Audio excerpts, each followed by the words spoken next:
പട്ടിണിക്കിടാൻ പാടില്ല. ഭർത്താവ് നല്ല ഭക്ഷണം കഴിച്ചാൽ അതേ ക്വാളിറ്റിയുള്ള നല്ല ഭക്ഷണം തന്നെ ഭാര്യയ്ക്ക് വാങ്ങിക്കൊടുക്കണം. ഇസ്ലാമിക നിയമമാണത്. അതിന് കഴിവുള്ളവൻ. ഭർത്താവ് വെളിയിൽ പോയിട്ട് നല്ല മട്ടൻ ചാപ്സി, ചില്ലി ചിക്കൻ, ഫഹ്മ്, ബ്രോസ്റ്റ് ഇതൊക്കെ അടിച്ചിട്ട് ഭാര്യ വീട്ടിൽ ചാള എന്ന് തന്നെ എവിടെയും പറഞ്ഞ മീൻ, കേവലം വില കുറഞ്ഞ സാധനം, മത്തി മന്നക്കല മത്തി ഫഹുമിൻ ഉമ്മത്തി. മത്തി കഴിക്കുന്നവൻ എന്റെ ഉമ്മത്തി പെട്ടവനാണെന്ന് പറഞ്ഞാൽ. അപ്പൊ മത്തി അതാണ് ഈ മത്തിന്റെ സ്വഭാവം. ഈ പെണ്ണുങ്ങൾക്ക് ഈ മത്തി കൊടുത്തിട്ടല്ലേ അത് വരുന്ന മത്തി എന്ന് പറഞ്ഞാൽ കർണാടകയിൽ നിന്ന് അങ്ങ് ദൂരെ വിജയവാഡ എന്നൊക്കെ വരുമ്പോ തന്നെ മൂന്നാം പാത്തിയൊക്കെ കഴിഞ്ഞതായിരിക്കും. പോസ്റ്റ്മോർട്ടം ഒക്കെ ചെയ്ത് കുടലൊക്കെ വെളിയിൽ കിടക്കുക. അതൊക്കെയാണ് നമ്മുടെ താത്താമാര് തിന്നുക. നമ്മളോ ഇച്ചാമാരോ വല്ല ഹോട്ടലില് ഫ്രഷ് സാധനം 87 വരട്ടെ, AK-47 വരട്ടെ, അത് നല്ല ഉണ്ടയുള്ളതാക്കി തരട്ടെ, അങ്ങോട്ട് അത് വെച്ചിട്ട് ഇങ്ങനെ അങ്ങോട്ട് കണ്ടിച്ച് തിന്നിട്ടാണ് ഈ മത്തി തിന്നുന്ന ഈ പെണ്ണിന്റെ അടുക്കൽ പോണത്. ഇത് ന്യായമാണോ? ഇവിടെ എനിക്കറിയില്ല കേട്ടോ. ഇവിടെ അടിച്ചുപൊളി ചാപ്പാട് ഇത് കാണുമ്പോഴേ എനിക്ക് തലവെരുപ്പാണ്. ഞാനിവിടെ വരുമ്പോൾ ആദ്യം പറയും എനിക്കിതൊന്നും വേണ്ട, എനിക്ക് കഞ്ഞി മാത്രം മതിയേ. കാരണം ഇത് കണ്ട് എൻ്റെ തല പെരുത്തുപോയി. ഇവിടുത്തെ ഫ്രിഡ്ജിലൊക്കെ എപ്പോഴും കോഴിക്കാൽ ഇങ്ങനെ നീണ്ടിരിക്കുകയാണ്, മോർച്ചറിയിലുള്ള സാധനം ഇരിക്കുന്നത് പോലെ. ഈ സാധനം ഇങ്ങനെ നിറച്ച് ഇവിടുത്തെ ഒക്കെ ഫ്രിഡ്ജ് നിറച്ചിരിക്കുക. കോഴിക്കാലിൻ്റെ കാര്യം ഉസ്താദ് രാത്രി 12 മണിക്ക് പറഞ്ഞാൽ നമ്മുടെ ഭാര്യമാരോട്, പക്ഷെ പൂളയുടെ കാര്യം പറഞ്ഞാൽ നടക്കൂല. ഈ സാധനം ഏറ്റവും വില കുറഞ്ഞ സാധനത്തിന് വിലയില്ല, വില കൂടിയ സാധനം ഏത് സമയത്തും ഒക്കെ. അപ്പൊ ഇവിടുത്തെ കാര്യം എനിക്കറിയില്ല. അതുകൊണ്ട് ഭർത്താക്കന്മാർ മനസ്സിലാക്കേണ്ടത് ഭാര്യയ്ക്ക് ഇഷ്ടമുള്ള തൃപ്തിപ്പെട്ട ഭക്ഷണം കൊടുക്കണം. നബി തങ്ങളുടെ വാക്കാണ്, നീ കഴിച്ചാൽ അവളെയും കഴിപ്പിക്കും. നീ പട്ടിണിയാണോ, അവളും പട്ടിണി കിടക്കണം. അവളുടെ ഉത്തരവാദിത്വം ഞാൻ പറയുന്ന കൂട്ടത്തിൽ പറഞ്ഞു തരാം. നീ നല്ല പോലെ കഴിച്ചാൽ അവൾക്കും അതേപോലെ കൊടുക്കണം. ജോലിയൊക്കെ കഴിഞ്ഞു വരുന്നു, ഒരു ഹോട്ടലിൽ കയറി മസാല ദോശ അടിച്ചു. എന്റെ ഭാര്യയ്ക്ക് മസാല ദോശ ഇഷ്ടം. അവിടെ നിന്നുകൊണ്ട് ഒന്ന് കറക്കണം. മസാല ദോശ എനിക്ക് വേണോ, ഞാൻ കഴിച്ചോണ്ടിരിക്കുക. ഇല്ല, നിങ്ങൾ കഴിച്ചിട്ട് വരെ. ഞാനിവിടെ പത്തല് കഴിച്ചു. പത്തല് തന്നെ അതിങ്ങനെ അടുക്കി ഫ്രിഡ്ജിനകത്ത് അതും സൂക്ഷിച്ച് വെച്ചിരിക്കുകയാണ്, പെട്ടെന്ന് ആവശ്യത്തിന് എടുത്തിട്ട് അപ്പളെ ചൂടാക്കി തിന്നാൻ. അപ്പൊ അങ്ങനെ പത്തല് കഴിച്ചു. നിങ്ങൾ വാങ്ങി കഴിച്ചോളി. ഇജാസത്ത് കിട്ടിയാൽ ഉഷാറായിട്ട് കഴിച്ചോളി. ഇല്ലെങ്കിൽ മെല്ലെ ഒരു പാർസൽ കൂടെ വാങ്ങിക്കൊണ്ട് അവൾക്ക് കൊടുക്കുക. നീ കഴിച്ചാൽ അവളെയും കഴിപ്പിക്കുക. നീ ധരിച്ചാൽ, വസ്ത്രം ധരിച്ചാൽ അവളെയും ധരിപ്പിക്കുക എന്ന് പറഞ്ഞാൽ അതിന്റെ അർത്ഥം എന്താ? നിങ്ങൾ നല്ല വസ്ത്രം ഭാര്യമാർക്ക് വാങ്ങിക്കൊടുക്കണം എന്നാണ് അതിന്റെ അർത്ഥം. നല്ല വസ്ത്രം നീ ധരിക്കുമ്പോൾ, നീ നല്ല അടിച്ചു പൊളിച്ച് വസ്ത്രം ധരിക്കുമ്പോൾ അവൾക്ക് ഒരുമാതിരി കീറിയ പാൻറ് വാങ്ങിക്കൊടുക്കാൻ പാടില്ല എന്നർത്ഥം. കാരണം എന്താ? ഇന്ന് മൊത്തം കീറിയ പാൻറ്റുകളാണ്. ഞങ്ങളുടെ സഹോദരിമാർ, ഞങ്ങളുടെ നാട്ടിൽ അങ്ങനെയാണ്. ഇവിടെ എല്ലാം പർദ്ദയാ. പക്ഷെ പർദ്ദ ഇട്ടിട്ട് കാര്യമില്ലല്ലോ, ബോഡി ഷേപ്പ് പർദ്ദയായിപ്പോയി. നാളെ ലാസ്റ്റ് ദിവസം പെണ്ണുങ്ങളെ കരയിപ്പിച്ചിട്ട് വിട്ടാ വരൂല. നാളെ ഉണ്ട് വിഷയം, നാളെ ഉണ്ടല്ലോ. നാളെ മരിപ്പിച്ചിട്ടല്ലേ വിടുവുള്ളൂ എല്ലാരെയും. ഇൻഷാ അല്ലാഹ് നിങ്ങളൊന്ന് ഇരുന്ന് തന്നാ മതി. എത്ര പാവം കിട്ടി മൊത്തം? ലാസ്റ്റ് ബില്ല് കൊടുക്കും ഇത് കഴിച്ചിട്ട്. അപ്പോ രണ്ടാമത്തെ ഉത്തരവാദിത്തം ഭർത്താവിന്റെ ഇഷ്ടാനുസരിച്ചുള്ള വസ്ത്രമാണ്. അല്ല നീ പോയിട്ട് ഷോപ്പിംഗ് ചെയ്യലല്ല വേണ്ടത്. ഇന്ന് അങ്ങനെയാണ്. നമ്മുടെ ഈ കണ്ണൂര്, തലശ്ശേരി, കാസർഗോഡ് അങ്ങനെ ആയിരിക്കും അല്ലേ? കണ്ണൂർ ഞാൻ പഠിച്ചതുകൊണ്ടാണ് ഞാൻ പറയുന്നത്. തലശ്ശേരിയിലൊക്കെ പഠിച്ചില്ല. അവളങ്ങനെ അങ്ങോട്ട് വിളിക്കുക, വണ്ടി വിളിക്കുക, കയറ്. അവൾക്ക് അങ്ങനെ എന്തായിരിക്കും അതിന്റെ അവസ്ഥയെന്ന് ഞാൻ പറഞ്ഞു തരാം. ഞാൻ ആയത്ത് ഹദീസ് പോയി തന്നെ പറയുള്ളൂ. ഞാൻ വെറുതെ ഞാൻ പറയില്ല, മനസ്സിലായിക്കോ. നബിതങ്ങളുടെ വാക്ക്. സ്വർഗത്തിൽ പോണോ? നമ്മൾ ഈ ഒരുമിച്ച് കൂടിയതും ഈ കല്യാണം എന്തിനാണ്? സ്വർഗത്തിൽ പോകാനല്ലേ, അല്ലാതെ ഇവിടെ അടിച്ചു പൊളിക്കാനാണോ? അല്ല, സ്വർഗത്തിലെത്താനാണ്. അതിനുള്ള വഴികളാണ് ഞാൻ പറഞ്ഞു തരുന്നത്. സ്വസ്ഥമായിട്ട് ഇരുന്നതാ പറഞ്ഞു തരാം ഇൻഷാ അല്ലാഹ്. അപ്പൊ രണ്ടാമത് വസ്ത്രം ഭർത്താവ് വാങ്ങിക്കൊടുക്കണം. ഭർത്താവിന്റെ തൃപ്തിക്കുള്ള വസ്ത്രമാണ് ഭാര്യയ്ക്ക് നമ്മൾ വാങ്ങിക്കൊടുക്കേണ്ടത്. ഇന്ന് ഒരുമാതിരി ഇറുകിയ വസ്ത്രം എന്നൊക്കെ പറഞ്ഞാൽ ആദ്യം ഗ്രീസ് പുരട്ടണം ശരീരത്തിൽ. ഗ്രീസ്, വണ്ടിയുടെ ഗ്രീസ് പറ്റല്ലേ താഴോട്ട് പോകുള്ളൂ. അത്രയ്ക്ക് ഇറുകിയ വസ്ത്രങ്ങളാണ് ഇന്ന് നമ്മുടെ സഹോദരിമാര് ധരിക്കുക. ഒന്നാമത് കൊടും ചൂട്. കാസർഗോഡ് ജില്ലയിൽ, ഞങ്ങളുടെ നാട്ടിൽ നല്ല മഴ. അള്ളാഹു ഈ നാട്ടിൽ നീ മഴ കൊടുക്കണേ പടച്ചവനെ. വെള്ളമില്ല, പള്ളിയിലൊന്നും വെള്ളമില്ല. പരിപാടി ഞങ്ങൾക്ക് ഒരു ദിവസം ക്യാൻസൽ ആയാലും കുഴപ്പമില്ല, നീ നല്ല മഴതാ പടച്ചവനെ. റബ്ബേ, റഹ്മാനായ റബ്ബേ. അത് സങ്കടരാമ്യം പറയൂല. അതെന്താ നിങ്ങൾ ആമീൻ പറയാത്ത? നമ്മുടെ അബ്ബാസുക്ക നിങ്ങളെന്താ ആമീൻ പറയാത്ത? മഴയുടെ കാര്യം പറഞ്ഞപ്പോൾ ഞാൻ ഇന്ന് തുടക്കത്തിലെ ദുആയിരുന്നു മഴയ്ക്ക് വേണ്ടി. അള്ളാഹു ഭയങ്കര ചൂട്, അള്ളാഹു ഇത് മഴ നൽകണേ പടച്ചവനെ, അത് വലിയ അനുഗ്രഹമാണ് റഹ്മാനെ. ഈ ആയിരങ്ങൾ ഒരുമിച്ച് കൂടി ഈ പുണ്യമായ സദസ്സിൽ അവരുടെ ബർക്കത്ത് കൊണ്ട്, ഈ ഇൽമിന്റെ ബർക്കത്ത് കൊണ്ട് റഹ്മാനെ ഈ നാട്ടിൽ നീ മഴയും വെള്ളവും നൽകി അനുഗ്രഹിക്കണേ റബ്ബേ. നിന്റെ കുതിരത്ത് കൊണ്ട് നീ അനുഗ്രഹിക്കണേ റബ്ബേ. വെള്ളമില്ല പടച്ചവനെ, കുട്ടികളും കാലികളും വൃക്ഷങ്ങളും സസ്യങ്ങളും എല്ലാം ദാഹിക്കുന്നു പടച്ചവനെ, കഷ്ടപ്പെടുന്നു റബ്ബേ. നിന്റെ അനുഗ്രഹം ഒന്ന് ചൊരിയണേ നാദാ. എത്രയോ മഹാന്മാർ അന്ത്യവിശ്രമം കൊള്ളുന്ന നാടാണ് പടച്ചവനെ റബ്ബേ. നിന്റെ അനുഗ്രഹം നീ നാട്ടിലേക്ക് ചൊരിയണേ പടച്ചവനെ, നീ കബൂലാക്കണേ അല്ലാഹുവേ. ഞങ്ങളുടെ പാവങ്ങളെല്ലാം നിന്റെ മുന്നിൽ പറഞ്ഞ് ഞങ്ങൾ പശ്ചാത്തപിക്കുന്നു അല്ലാഹുവേ.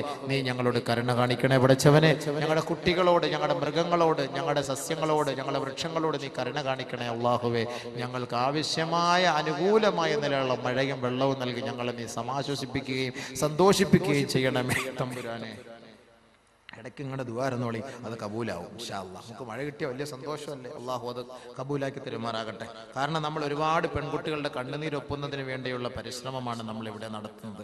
അപ്പം അതിൻ്റെ പേരിൽ അള്ളാഹു നമ്മളെ സഹായിക്കും, വലിയ സഹായം അള്ളാഹു നമുക്ക് തരുന്നു. അതിൻ്റെ പേരിൽ അൽഹംദുലില്ലാഹ് അള്ളാഹു നമുക്ക് വെള്ളം തരും, യാതൊരു സംശയവുമില്ല. നിങ്ങൾ ധൈര്യമായിട്ടിരുന്നോളി. അപ്പോൾ ഭർത്താവിൻ്റെ അനുവാദമില്ലാതെ പോയി വസ്ത്രം എടുക്കരുത്. ഒരു ഭർത്താവ് ഇഷ്ടപ്പെടുന്ന വസ്ത്രം, അപ്പോൾ മോഡേൺ വസ്ത്രം വാങ്ങിക്കൊടുക്കാതെ അവളുടെ ഔറത്ത് മറിഞ്ഞു കിടക്കുന്ന മാന്യമായ വസ്ത്രം ഭർത്താവിന്റെ അനുവാദത്തോടുകൂടി ഭർത്താവ് വാങ്ങിക്കൊടുക്കട്ടെ. രണ്ടാമത്തെ ഉത്തരവാദിത്വം.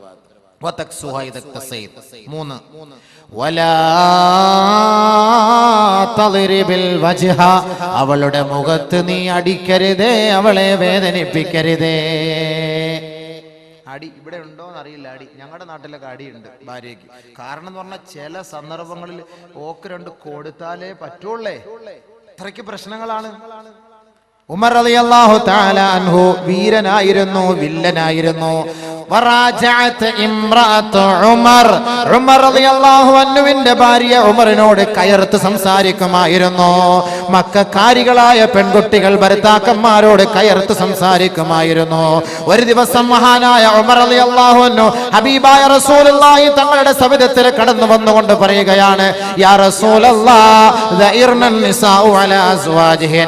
ഭർത്താക്കന്മാർ, ഈ നാട്ടിലുള്ള ഭാര്യമാർ തന്റെ ഭർത്താക്കന്മാരുടെ മേൽ കയർത്തു സംസാരിക്കുന്ന നബിയെ, അതുകൊണ്ട് അവരെ അടിക്കാൻ അനുവാദം നൽകണം ഹബീബേ, അവരെ അടിക്കാനുള്ള അനുവാദം അവിടുന്ന് നൽകണം യാ റസൂലല്ലാഹ്. ഉമർ റളിയല്ലാഹു തആല അൻഹു പറയേണ്ട താമസം നബിയുനാ റസൂലുള്ളാഹി തങ്ങൾ ഫറഖസ ബിളർബിഹിൻ, ഭർത്താക്കന്മാർക്ക് ഭാര്യമാരെ അടിക്കാനുള്ള അനുവാദം നൽകി. തട്ടിക്കോ ഉമർ റളിയല്ലാഹു അൻഹു, ഉമർ റളിയല്ലാഹു അൻഹുവിന് അങ്ങനെ അനുവാദം കിട്ടിയാല് വിടുവോ? സാധനം ആരാ അത്?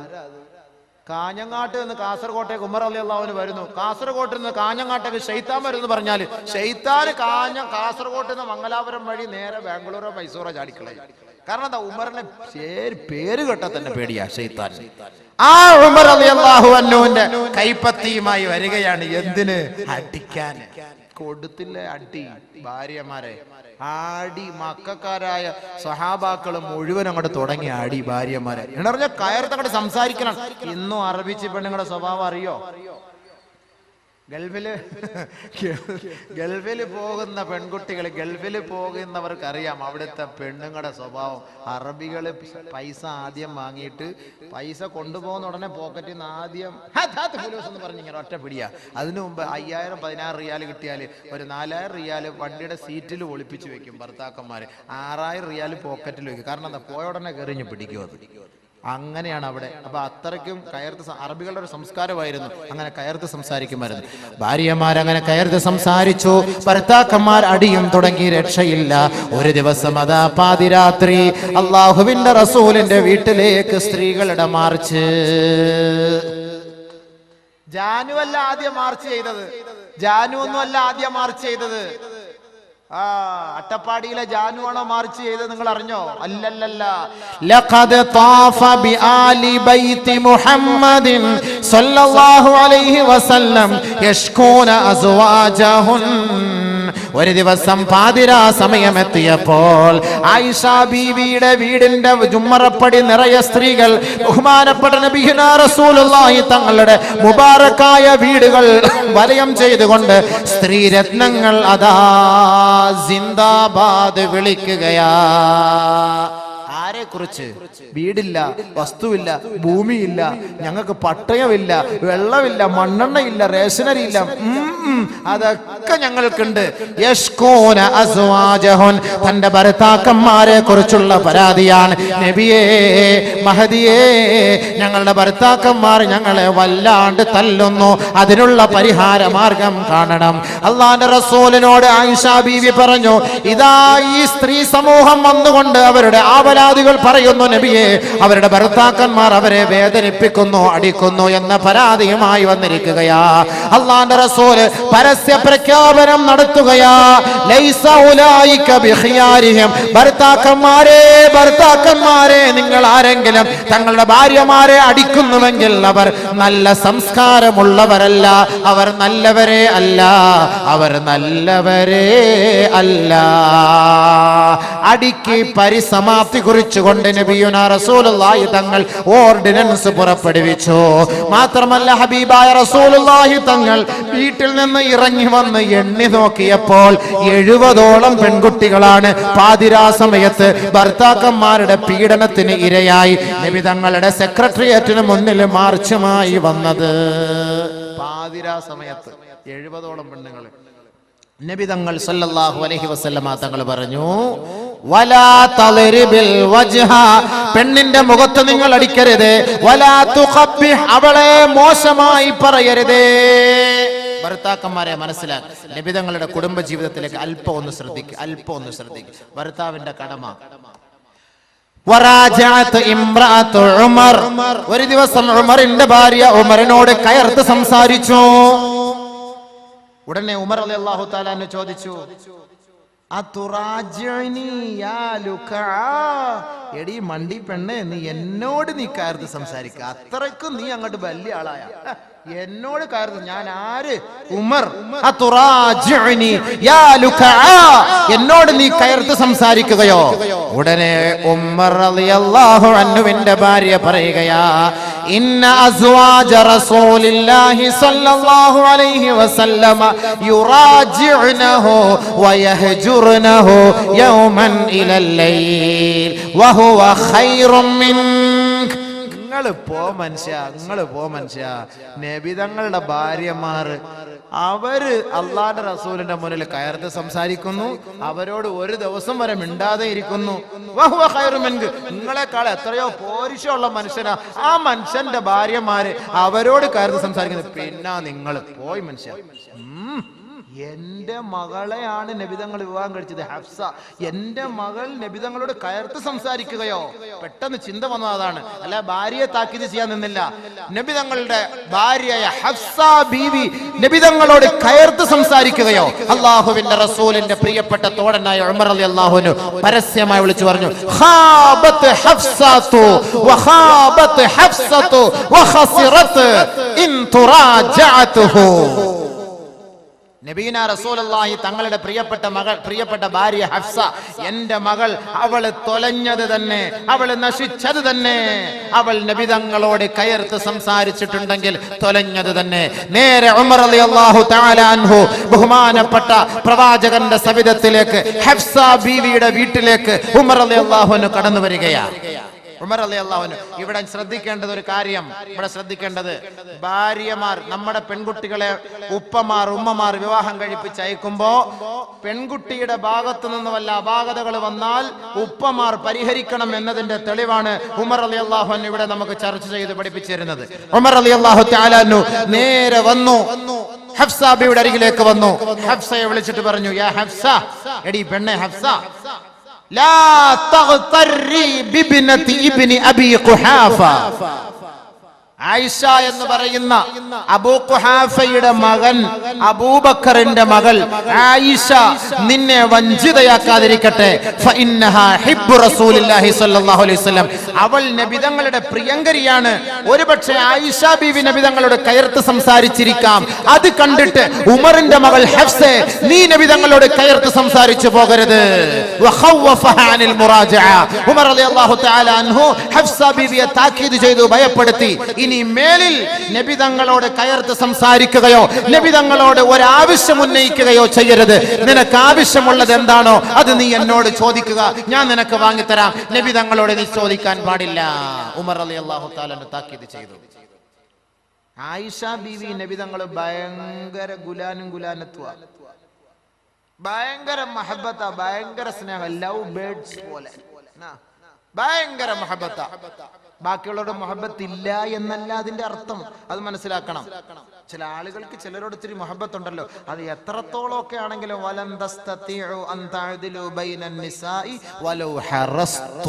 നിങ്ങൾ എത്ര ആഗ്രഹിച്ചാലും എല്ലാരെയും അങ്ങോട്ട് ഒരേപോലെ അങ്ങോട്ട് അഡ്ജസ്റ്റ് ചെയ്ത് കൊണ്ടുപോകാൻ അത് ഇത്തിരി ബുദ്ധിമുട്ടാണ്. പക്ഷേ ബാഹ്യമായ നിലയിൽ എല്ലാവരെയും ഒരേ കണ്ണുകൊണ്ടായിരിക്കും നബി തങ്ങൾ കണ്ടിട്ടുള്ളത്, കാണുന്നത്, പ്രവർത്തിച്ചിട്ടുള്ളത്.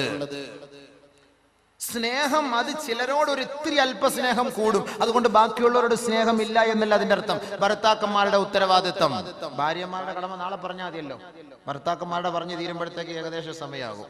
ഭാര്യമാരുടെ നാളെ പറഞ്ഞിട്ട് മരിച്ചില്ലെങ്കിൽ നമുക്ക് കുറച്ചുകൂടെ ജീവിക്കാം, അല്ലെങ്കിൽ നമുക്ക് ഇനി അടുത്ത ദിവസം നമുക്ക് വീണ്ടും നമുക്ക് മരിപ്പിക്കാൻ ഒരു സദസ്സ് സംഘടിപ്പിക്കാം.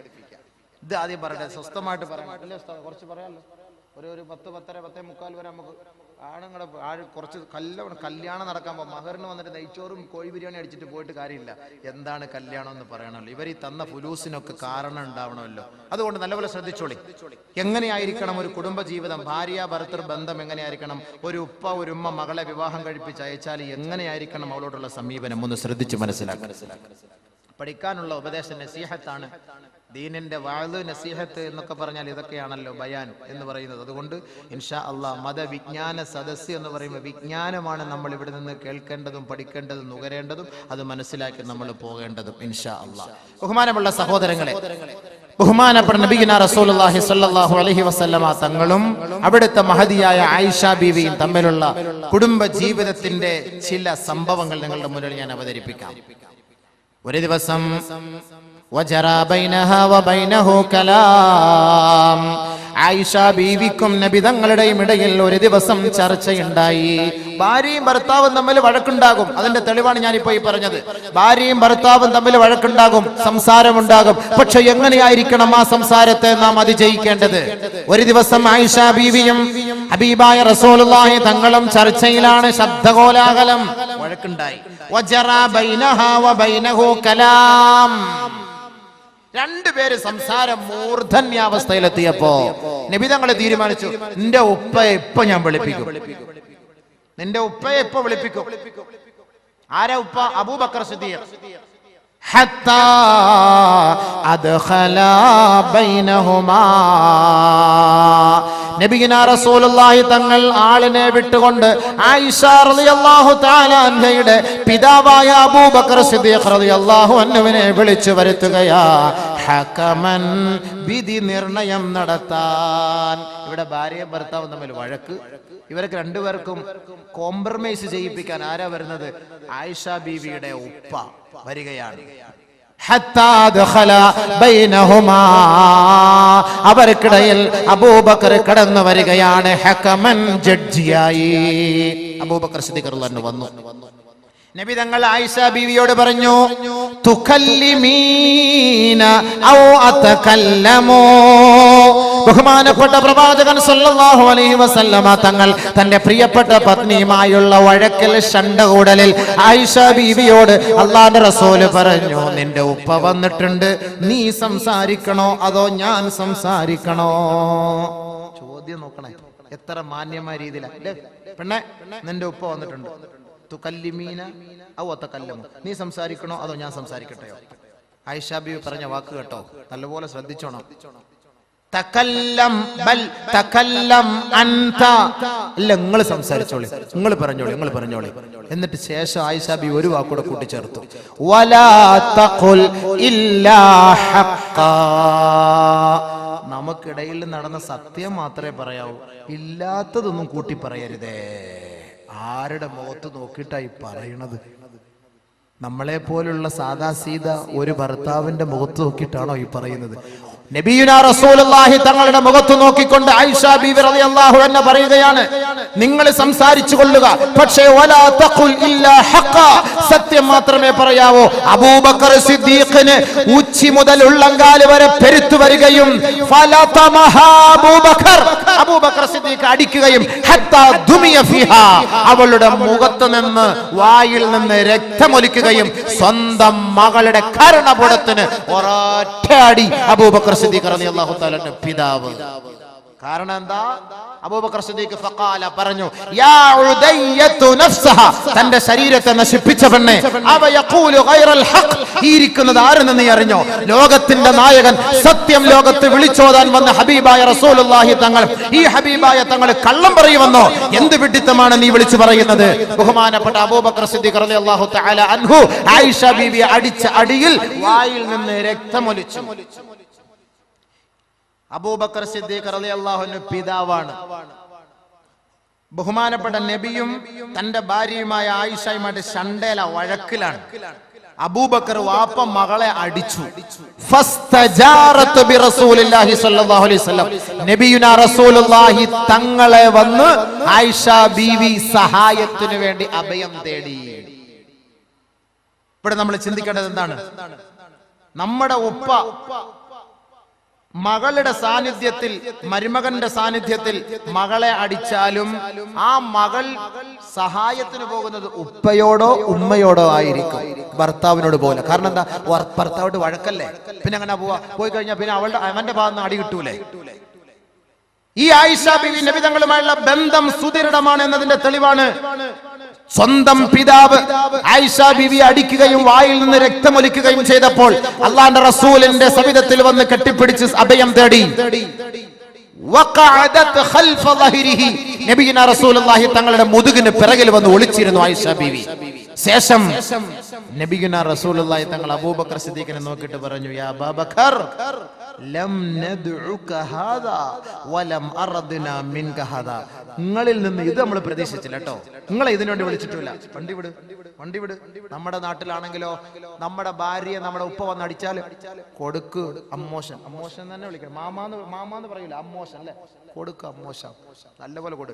ഞാൻ മട്ടൻ ബിരിയാണി വാങ്ങി തരാം, കൊടു, രണ്ടെണ്ണോടെ കൊടു, നല്ല അടികൊടു, അതല്ലേ പറയുള്ളൂ. നബിയുനാ റസൂലുള്ളാഹി തങ്ങൾ എന്താ പറഞ്ഞത്? ലം നദ്ഉക ഹാദാ, ഞങ്ങൾക്കിടയിൽ ഒരു കോംപ്രമൈസ് ചെയ്യാൻ ഞങ്ങളെ വിളിച്ചു, ഈ പെണ്ണിനെ അടിക്കാൻ ഞങ്ങളെ വിളിച്ചിട്ടില്ല. വലം ഉരിദ്നാ മിൻക ഹാദാ വലം നുരിദ്നാ മിൻക ഹാദാ, ഇത്ര ഞങ്ങൾ പ്രതീക്ഷിച്ചില്ല കേട്ടോ, ഇങ്ങനെ അടിക്കാൻ പാടില്ല. ബഹുമാനപ്പെട്ട ആയിഷ സിദ്ദീഖ റളിയല്ലാഹു തആല അൻഹാ ചിരിച്ചു, സന്തോഷിച്ചു. നബിയെ, ഞാൻ ഒരു മണ്ടിപ്പെണ്ണ് എന്തെങ്കിലും ഒന്ന് കാട്ടിയതിന്റെ പേരിൽ ഇങ്ങനെ അങ്ങോട്ട് ദേഷ്യപ്പെട്ടാലോ? എന്നാലും അവിടെ അള്ളാന്റെ റസൂല് ആയിഷ ബീവിയെ തലോടുകയാണ് ചെയ്തത്. ഭർത്താവ് ഭാര്യയും തമ്മിലുള്ള രഹസ്യം ഉപ്പാന്റെ മുന്നിൽ പരസ്യപ്പെടുത്താൻ ആ കുടുംബം തയ്യാറായില്ല.